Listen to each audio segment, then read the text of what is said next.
Glories to the assembled devotees. Hare Krishna. Hare Krishna. Glories to the assembled devotees. Hare Hare Krishna. Krishna. All glories to the assembled devotees. Hare Hare Krishna. Krishna. All glories to the lotus feet of Sri Sri Guru and Sri Gauranga. All glories to Srila Prabhupada. There you go.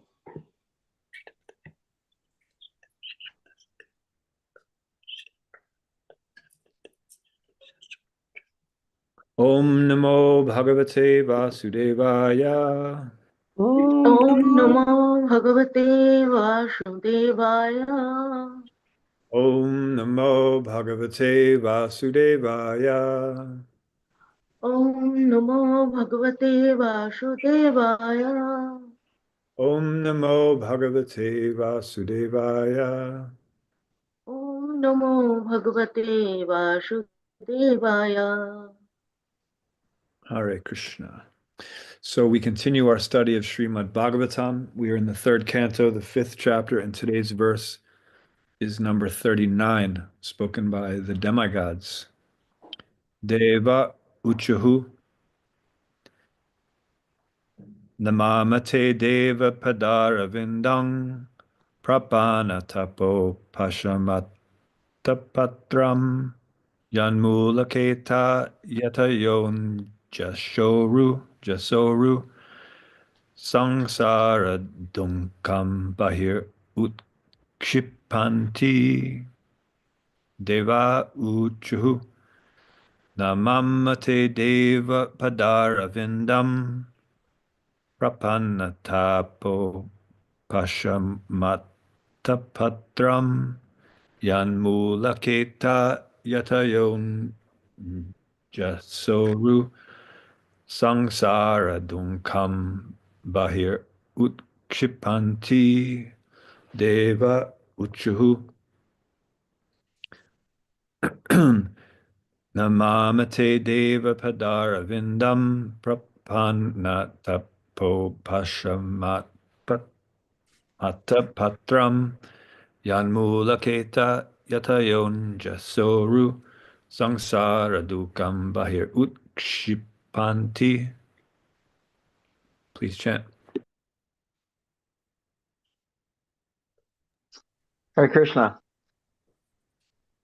Deva Uchu Namamate Deva Padaravindam Prapana Tapo Pashamata Patram Yanmula Keta Yatayo Yon Jasoru Samsara Dukam Bahir Uchi Panti. Hare Krishna. Deva Uchu Namamate Deva Padaravindam Prapanatapo Pasamatmapatram Yanmulaketa Yatayo Jasaru Samsara Dukam Bahir Utshipanti. Hare Krishna. Deva Uchu Namamate Deva Padarabindam Prapanna Tapo Pashamata Patram Yanmula Keta Yata O Anjasharu Samsara Dukkham Bahir Utsi Kanti. Hare Krishna. Hare Krishna. Deva Uchuhu Namamate Deva Padaruvindam Prapunnatapo Pashamatmapatram Yanmulaketa Yatoin Najashuru Samsara Dukkham Bahir Utshipanti. Hare Krishna.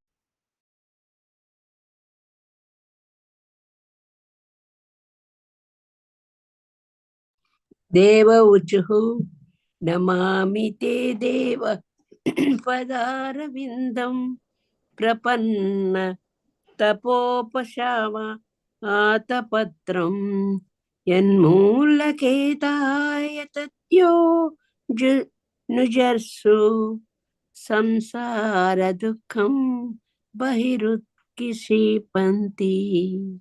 Hare Krishna.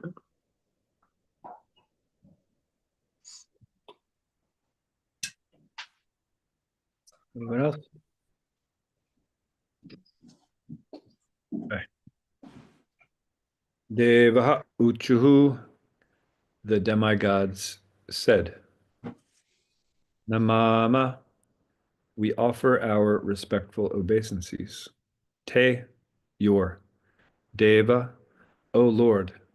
Pada Aravindam, lotus feet. Prapana, surrendered.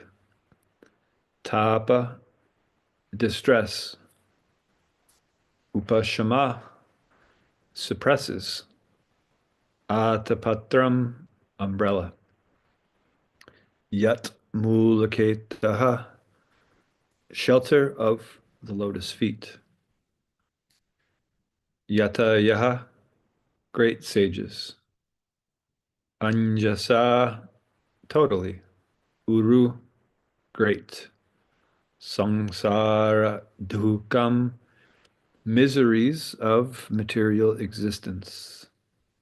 Bahihi, out. Utkshipanti, forcibly throw. Translation by Abhayacharya Aravinda Bhaktivedanta Swami Prabhupada. The demigods said, O Lord, your lotus feet are like an umbrella for the surrendered souls, protecting them from all the miseries of material existence. All the sages under that shelter throw off all material miseries. We therefore offer our respectful obeisances unto your lotus feet. Purport. There are many sages and saints who engage in trying to conquer rebirth and all other material miseries. But of all of them, those who take shelter under the lotus feet of the Lord can completely throw off all such miseries without difficulty. Others who are engaged in transcendental activities in different ways cannot do so. For them, it is very difficult. They may artificially think of becoming liberated without accepting the shelter of the lotus feet of the Lord, but that is not possible. One is sure to fall again to material existence from such false liberation, even though one may have undergone severe penances and austerities. This is the opinion of the demigods, who are not only well versed in Vedic knowledge, but are also seers of the past, present, and future. The opinions of the demigods are valuable because the demigods are authorized to hold positions in the affairs of universal management. They are appointed by the Lord as his confidential servants. The translation again.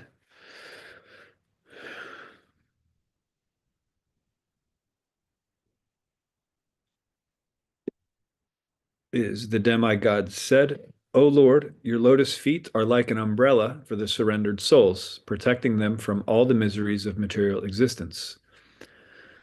All the sages under that shelter throw off all material miseries. We therefore offer our respectful obeisances unto your lotus feet. Nama Om Vishnu Padaya Krishna Prasthaya Bhutale Srimate Bhaktivedanta Swamini Namane Namaste Sarasvate Deve Gauravana Vicharane Nirvishesha Shunyavadi Paschatya Deshatarane Om Ajnana Timirandasya Gyananjana Shalakaya Chakshur Unmilitam Yena Tasmai Shri Gurave Namaha Vanchakalpa Tarubhyascha Kripa Sindubhya Evacha Patitanam Pavanebhyo Vaishnavebhyo Namo Namaha. Hare Krishna again. Thank you for joining. So there's a common misunderstanding or misconception that if one follows the details of Dharma, then by those efforts of following Dharma, one can earn one's way back to the spiritual world. Now, although the rules of Dharma are specifically designed to purify our consciousness, if we follow them with an impure consciousness, thinking ourselves to be the ultimate doer, then we have completely misunderstood the purpose of the Vedas. And so I ask of you in the Zoom crowd, who knows what is the purpose of the Vedas? And if you want, you can even quote a verse supporting your answer. What's the purpose of the Vedas?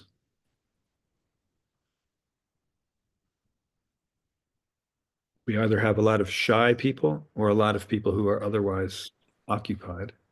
To know Krishna. Shy. Parashcha Vera Aham Vedyo Vedanta Krit Veda Videva Chaham. Bhagavad Gita 15:15.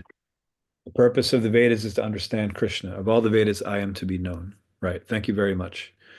So if this is the purpose of the Vedas, then if we are following the details of the Vedas without getting to this purpose to actually know Krishna, and not just to know him like I know some of you, but to actually know him, to understand what the relationship is between he and us. Because some people, although they're willing to accept that Krishna is God, they're also very eager to accept that they are also God or equal to God in every way, not just qualitatively, but quantitatively as well. So if we don't understand this, then we don't actually know Krishna. So even if we follow the prescribed austerities and penances and sacrifices, even if we follow all of the recommended punyas by constructing ponds and taking care of elderly and sick people, feeding others, etc., creating progeny. There's different recognized punyas, pious activities. Even if we do all of those things, if we fail to understand the purpose of the Vedas, which is to know Krishna, to know ourselves in relation to Krishna, and to actually act accordingly, then we're not actually following the Vedas. We may be following the details of the Vedas. We're not actually following the Vedas until we understand what the purpose is and act accordingly, right? So as Dronacharya Prabhu pointed out, with the help of Bhagavad Gita 15:15, the purpose of all of the Vedas is to know Krishna. So we learned in the 10th canto from the Yagnik Brahmanas who were offering sacrifices, and Krishna sent one of his friends to go see them and ask them kindly to provide them with food. Say, Krishna's here. Can you please provide Krishna and his friends with some food? And they said, no, get out of here. You're disturbing our sacrifice. We're doing important things here. So then the friend was sent to the wives of those same brahmanas who were at home, and they very eagerly served Krishna and his friends.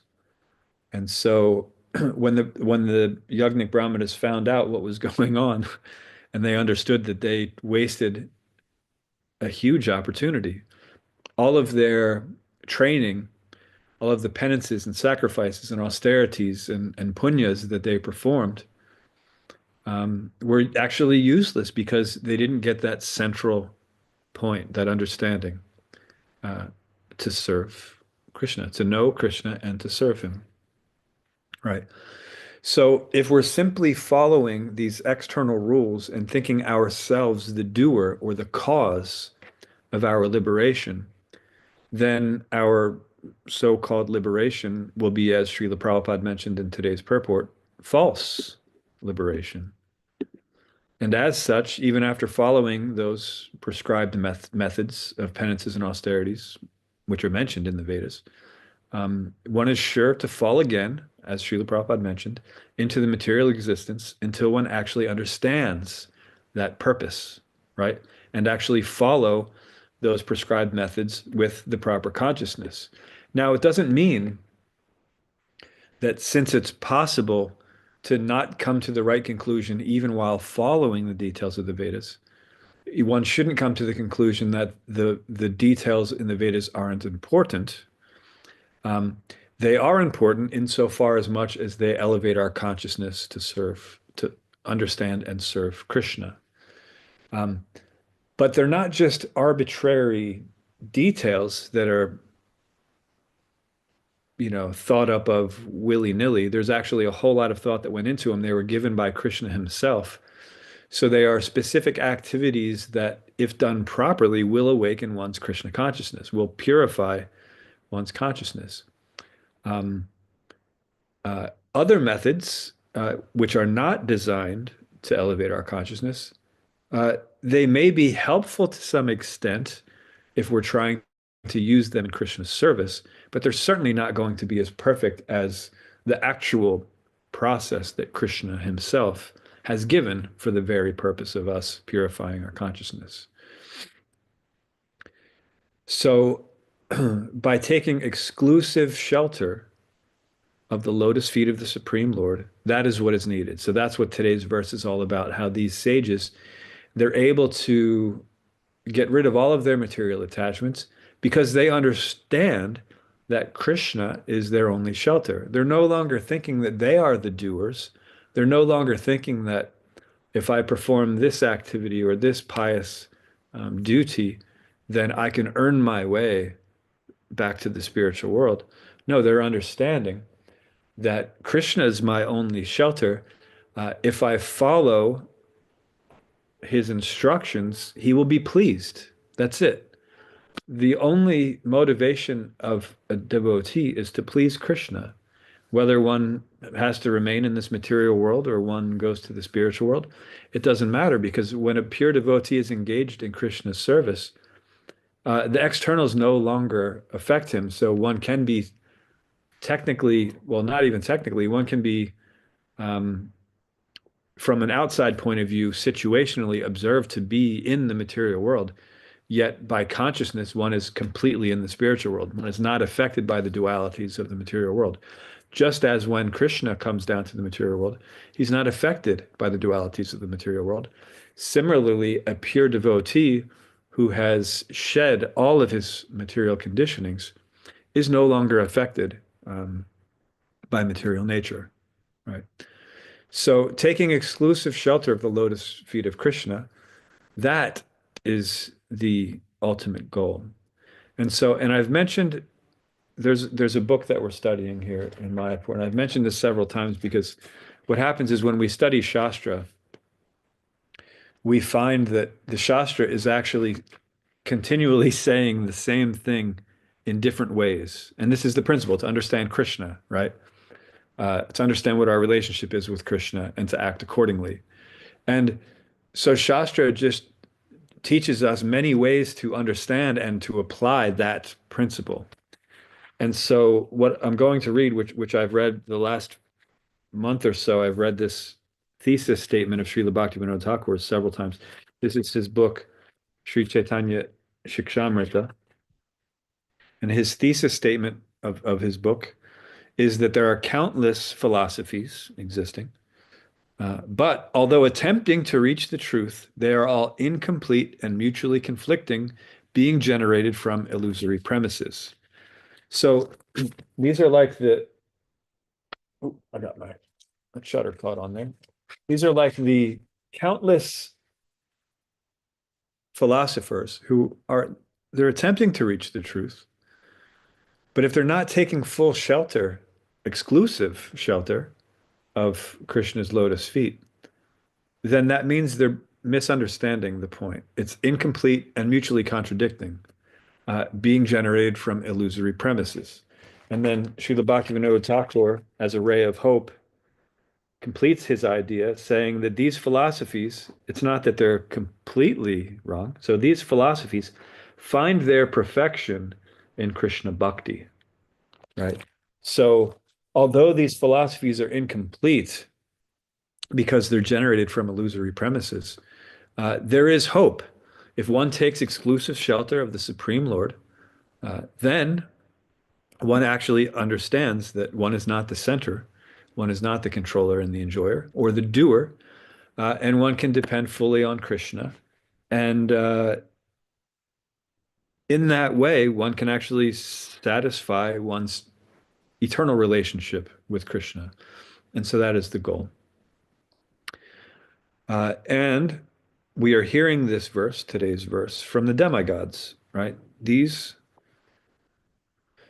demigods, as Srila Prabhupada mentioned out, they're qualified and they're appointed by the Supreme Lord to uphold the very important duty of universal management, right? So it's not that they were just arbitrarily selected to do certain jobs, right? It's not like sometimes we show up for something and there are a lot of things that need to be done, and it's not really taken into consideration what our qualifications are. It's just, oh, this needs to be done. So can you do this? Right? So we have that happening here in this material world. But when Krishna created this material cosmic manifestation, he did so in a very perfect way. And so he engaged people according to their qualifications, right? And so these devatas, they're actually qualified to do these services in the proper mood. And so this verse is coming from them. They're saying, and as also mentioned in Srila Prabhupada's purport, they're well versed in the knowledge, and they're also seers of the past, present, and future, right? So we can certainly take their word for it. You know, they not only are they educated by the Vedas, but they also have seen past, present, and future. And so there's not a time, a place, or a circumstance which their knowledge, their advice won't be practical or applicable, right? Um, the Vedas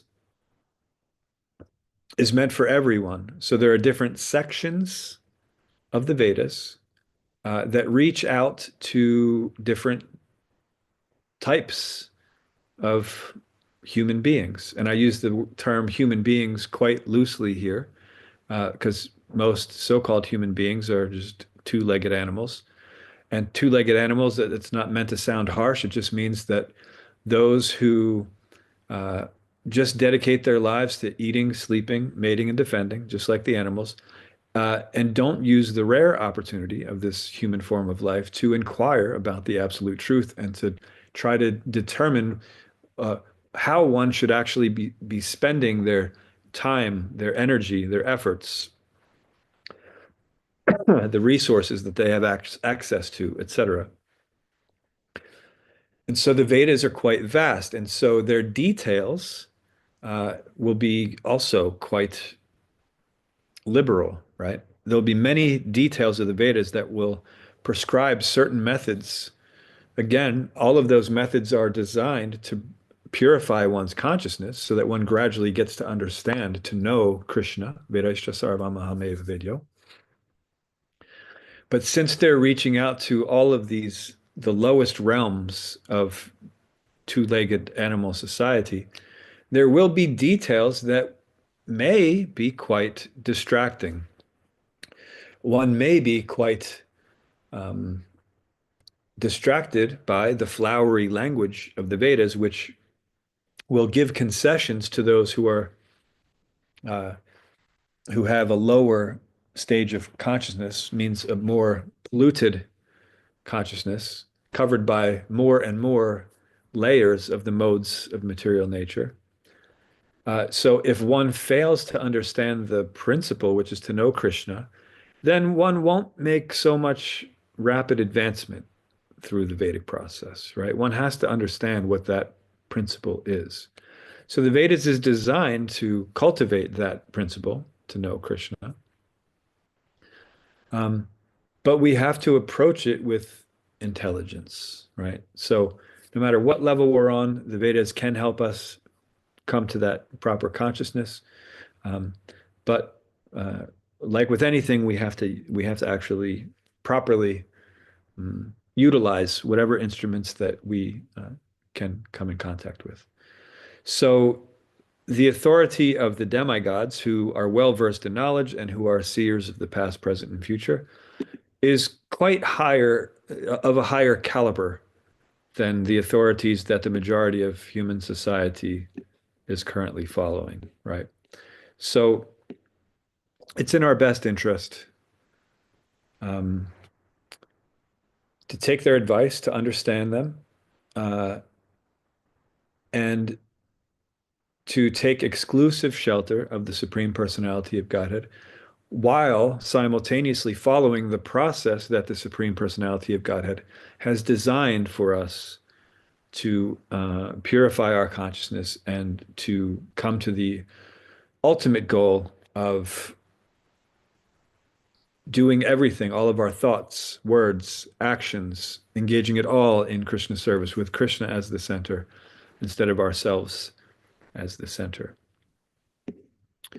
So this is a much shorter class than I usually give, but I want to stop here and see if there are any questions or comments at this point, because many times I cover a few too many topics and it can be hard to digest. So I wanted to try to keep this simple and see if there's any further discussion on these particular topics that we discussed today. Anything?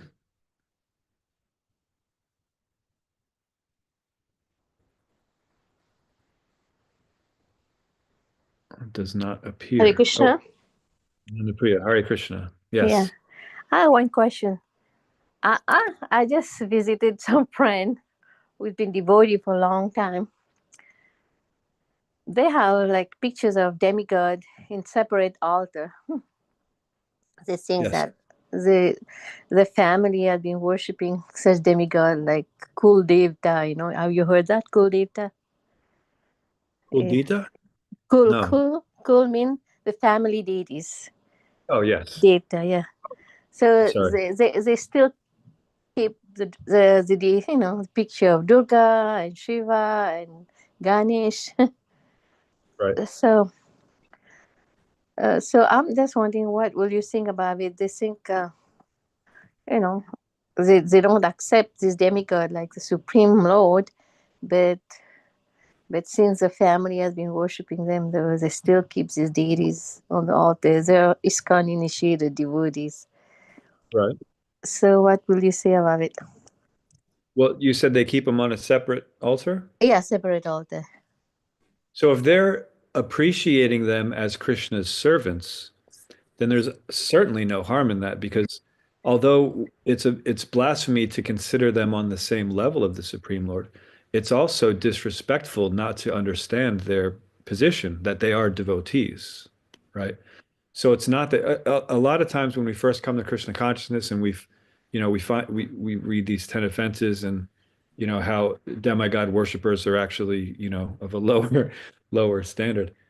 We tend to sort of look down on the demigods, and there are plenty of examples in the Shastras where the demigods make mistakes, right? And sometimes when we're reading about these mistakes, we sort of think that we're better than the demigods. Like, oh, how could you make such a mistake? Sometimes it's like that, but this shouldn't be our attitude toward the demigods. We should understand that they are highly qualified and they are devotees of Krishna, but we shouldn't worship them as God, but we should respect them as devotees. And so if within one's culture, one was brought up to respect the family deities, as long as one knows the relationship and is not considering them to be equal to or independent from the Lord, to know that they are empowered by the Lord and given a very valuable service, that's no problem, and having them on a separate altar like that, and even offering them the prasad, first offering your boga to Lord Krishna, and then once it's prasad, you can also offer it to the devatas. That's all okay. So it just depends on the consciousness.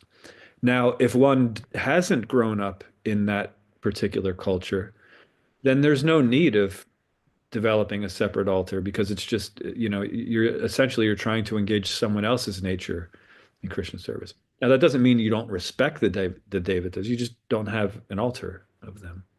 So it's not necessarily wrong. It just depends on the consciousness. And we'll find that no matter what we're talking about, whether it's uh, words, thoughts, activities, um, it can be done either the right way or the wrong way, right? Even the details of the Vedas, if they're misapplied, if they're not applied to the point to actually understand Krishna, then they're not going to give us the result, right? So let alone the instructions of the Vedas, anything can either be done properly for Krishna or improperly for ourselves. So just in general, it's not necessarily a wrong thing for them to continue and honor their family tradition as long as they're doing so with the proper consciousness. Uh, being educated from the Shastra and understanding who they are, what their position is in relation to Krishna, what their position is in relation to us. There are senior devotees, so we give them respect like that. So if it's done like that, it's not a problem. Is that a satisfactory answer, Golokananda Priya? Yeah, that's the way I think also. They told me that there's one senior Prabhupada disciple visited them and stopped visiting them, their house, because they keep pictures of demigod, because they grew up in Krishna consciousness, like they were very young, they joined, and now they're keeping pictures of Devi and Devtas on the altar. Hare Krishna, Prabhu. I also think that all these Devi Devtas like Shivji ji. Shiv is the first Vaishnav who has been worshipping Krishna, and even goddess Lakshmi or goddess Shera Varima, they have been worshipping goddess Krishna. So being a devotee, we have to worship the devotees of the devotees, right? So I Yes. feel that we should definitely not worship them, but pray to them, to give us more devotional services. Hare Krishna. Yes. Yeah, Lord Shiva is the best Vaishnava. It says so in Srimad Bhagavatam. So if we respect him as a Vaishnava, that's absolutely appropriate. Um, but to worship him independently, because he has worshipers who worship him as the supreme, right? And he doesn't appreciate that either, right? So if it's appropriate, then it's okay. But as you mentioned, there will be some people who will misunderstand such things. They'll just see pictures of devatas on an altar. And you did say they're in a different altar, right? Was Yeah. also when was it also set up that way when the senior disciple was visiting, or? It's been like the regular worship when they do artis, they do to the parampara and everything, then they offer to the demigod also. Okay. Yeah, no, that's also appropriate because we also, I mean, let alone the demigods, after we offer the arti to the deities, then it goes around and everyone gets to honor that. So if one's doing it, if one's offering it to them so they can honor the prasad, then that's good. But if one is offering it to them independently, the way that you would offer to the deity, then that's inappropriate. So it depends on the consciousness, right? But if we're offering them the prasad and they're certainly going to accept that prasad because they are devotees, then there's nothing inappropriate about that. But we do have to be careful. And we also have to make it clear. So if we're having a home program, for example, and there are some people that don't understand what's going on, then we have to either be prepared to explain it to all of these people, and explain how it's appropriate and how it also can be inappropriate. If we don't have the facility, time, or capability to do that, then if we're having that home program and it's, a Vaishnava home program, then maybe a little less attention to unless we can actually appropriately explain what's happening, right? Because we don't want to give people the wrong idea, because it can look like if we're just observing from the outside that we're giving equal treatment to the devatas, right? So these things are all things that we can consider. But if the principle is there that the reason we're doing that is to understand Krishna, right? The reason that we're offering respect to the devatas is so that we can better understand Krishna, because they certainly understand him well. And they're the ones that are saying if you take exclusive shelter of Krishna's lotus feet, then all of these material attachments will be taken away. Whereas those who are trying to cultivate the liberation on their own, their liberation is temporary. Is that okay? Is there anything more on that particular thing?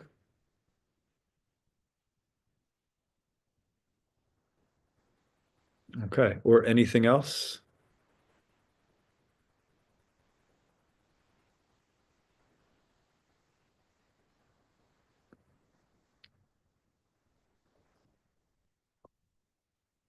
This may be a record for me. Chandra Prabhu, question real quick. I know it's a little bit off topic, but it relates to the verse in reference to the lotus feet. And we hear this quite often about the lotus feet of the spiritual master, the lotus feet of Lord Krishna, that give us shelter, that give us shade. What is it about the part of the body of the feet that is so that is being emphasized, and that particular part of the body that is giving shelter and shade? How do we understand this? Good question. Because blessings are generally given like this, right? No spiritual master is going to pick their foot up. Well, some do. No authorized spiritual master is going to pick it up and just put it on someone's head and be like, yes, take shelter of me. No. Spiritual master is the transparent via medium of Krishna. So spiritual master is representing Krishna with all of his body. From our point of view, the follower, we worship what is generally considered as the lowest part of the spiritual of whoever we're worshiping. To show that even the lowest part that most people consider insignificant or whatever, that even alone is enough to give us complete shelter. And it's also showing us what our mood should be like, because the mood of humility is very important. We shouldn't see ourselves as equals of the spiritual master. We should understand that Jnaninas Tattva Darshana, they have seen the truth, and we want the truth. So we inquire submissively, humbly, and we render service, right? And that service should also be humbly, not thinking oneself equal, seeing eye to eye, or giving service with our hands to their hands, seeing oneself as equal, but understanding that this is a superior for very specific reasons. And so we serve the feet. Is that an acceptable answer, Prabhu? Or is there anything more? No, that was a good explanation. Something that comes up very regularly, and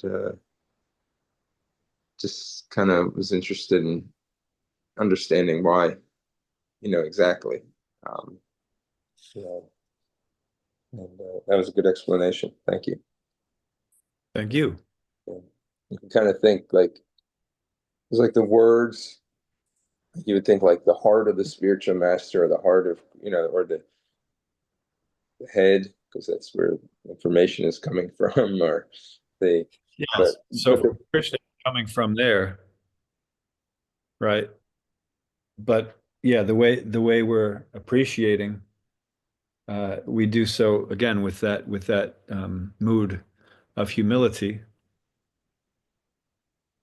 And so, although the spiritual master is serving with his entire body, he's serving with his body, mind, words, right? We serve the feet, and same with Krishna. Yeah, we serve his feet.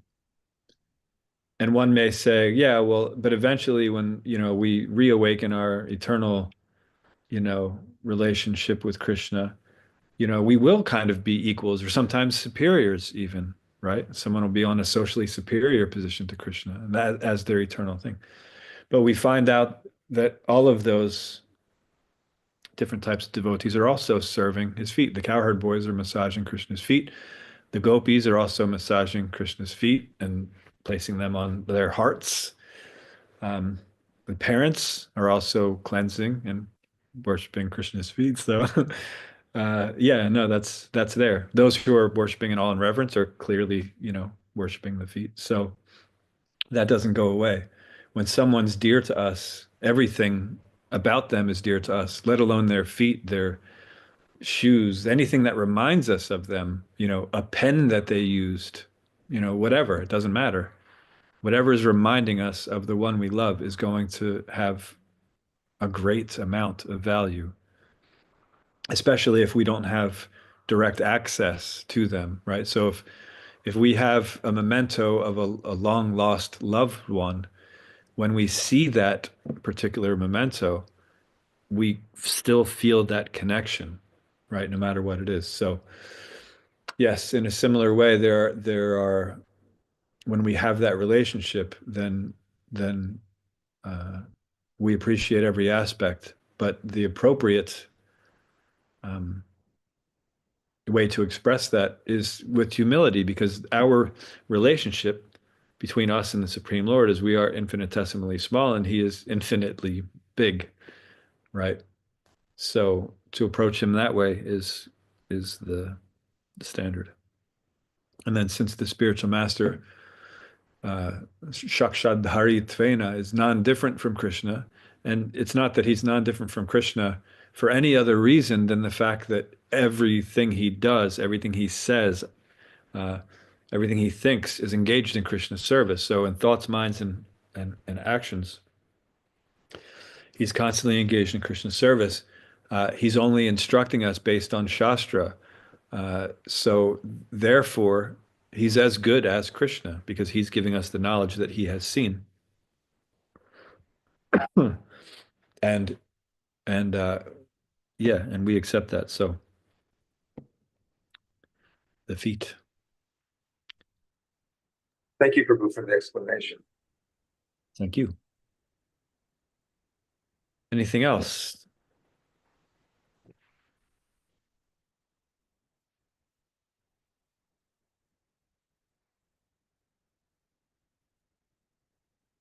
This may be a very rare instance where we end class early. Or if anyone has any questions that may not have seemingly anything to do with today's verse, they've just had a question for a very long time and we're waiting for the opportunity to arise. We can accept those as well.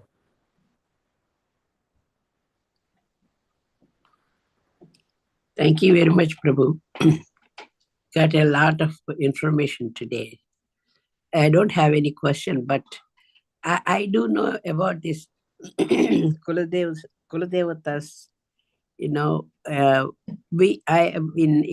my in-laws also they have, the parents also they have. But they're all like Lord Venkateshwara was Kuladevata for my in-laws. Mm. So we pray, Lord Venkateshwara is Vishnu. Is that right? Say that last part again. Lord Venkateshwara. Vikreshvara? Mm-hmm. Venkateshwara. Tirupati Balaji. Yeah, Balaji. Mm-hmm. Mm-hmm. So we do pray. We keep them in our altar and our pictures. We do. That is our Kuladevata, they say. Mm. So that we keep like that, a separate picture like that. So we do pray. That's what I thought. So Kuladevata means they used to pray that God from the families like that. They just tell them. So that's how I thought. I don't know whether it is correct or not. Yeah, certain families, depending on their tradition, will worship different. Mm-hmm. Some will worship Brahma, some will worship Shiva, some will worship Durga, like that. Mm-hmm. So you were fortunate that your family was worshiping Balaji. Mm-hmm. So again, if it's in our culture to respect the Devatas, but then we understand later philosophically, say in our culture we were worshiping Ganesh, to remove obstacles. Mhm. But then, so that's culturally. But then philosophically, later we understand that he's not the supreme personality of Godhead, Yeah, yeah, Krishna. Then we have to stop worshiping as the supreme, but we worship him as the servant because he's the scribe of Lord Vishnu. So he's doing service. And so if we respect him in that way, but then place our worship, our actual worship in Krishna, who he's also serving, then that's appropriate. But if we find that we're becoming distracted, yeah, then we have to redirect that. We have to maybe take a temporary hiatus from, doing the family David stuff, just to bring it back in line. But if one can successfully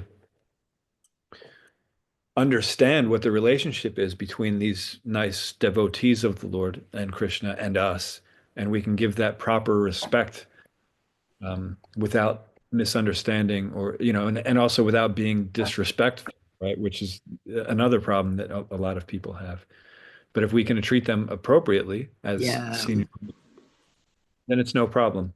But if we find ourselves becoming distracted from, just out of habit, if we fall back into, treating them as the supreme Lord, we have to, again, philosophically understand that no, this is actually, they're a servant of the supreme Lord. And although they do uh, deserve a certain amount of worship, it's only to the extent that, they're also worshiping Krishna. So yeah, it can be tricky because, um, our habits have a tendency to really stick around. They're really what's the word? Resilient. Our habits, previous habits. Mhm. So if we find that it's holding us back, then we have to focus more on our worship of Krishna, Vishnu, um, until we have an appropriate understanding of, that That's true. relationship. That's And true. again, we can resume what we've been doing in an appropriate way. Thank you very much, Prabhu. Thank you. Okay. Anything else? About lotus feet also, I always feel that whenever I see the Krishna deity, I first see the lotus feet only.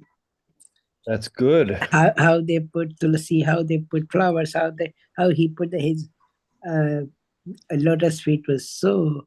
I don't know why. First I see that, and then I go to the temple, and whenever I go, I see the lotus feet. How nicely it was. It looks beautiful. Very good. I'll tell a small story. When I first lived in the Philadelphia temple, a few months after I moved into the temple, Mhm. I heard someone say that, when you meditate on the deity, of course, you first look at their feet and then you go up. And then someone told me that, going through the Bhagavatam, it's the same thing. So your first and second canto are the Yeah, lotus feet, the lotus feet. and the 10th canto is the face, and then Mhm. the crown. And so I was under the impression that, at, however far you've read in the Bhagavatam, that's what you should be looking at. So for a very long time, I only looked at the feet, only because I didn't think I was qualified to look anywhere else. I thought I would become distracted and think material thoughts trying to admire that much beauty. And so I have a sketchbook because I was an artist when I was young. And so, this is 18 living in the temple. And I have a sketchbook that has several sketches of Radhashard Bihar, because that's the only part I was looking at. Now that's not necessarily how we should do, but there is a correlation there, and we have to maturely go through the process of Krishna consciousness, not jumping ahead. Means, we still, but our mentality, our focus should be, until we understand fully, uh, that our focus should be more on serving the feet of the Lord, because we don't have the qualification to be, dancing around with him or anything like that yet. But we can reawaken if that is our nature. We can reawaken that, but only with the proper consciousness. Everything has Yeah. to be done. So yeah, I'm glad you mentioned that. That was a nice memory. Yeah, I think it might even have been a full year. And same thing with Gornita. I was just looking at their feet. Jagannath, I mean, you can't see Yeah, feet, but that's so. that's true. But I think it served me well, even though it was like a misunderstanding. I think it served me well. Or I shouldn't say a misunderstanding. I should say an incomplete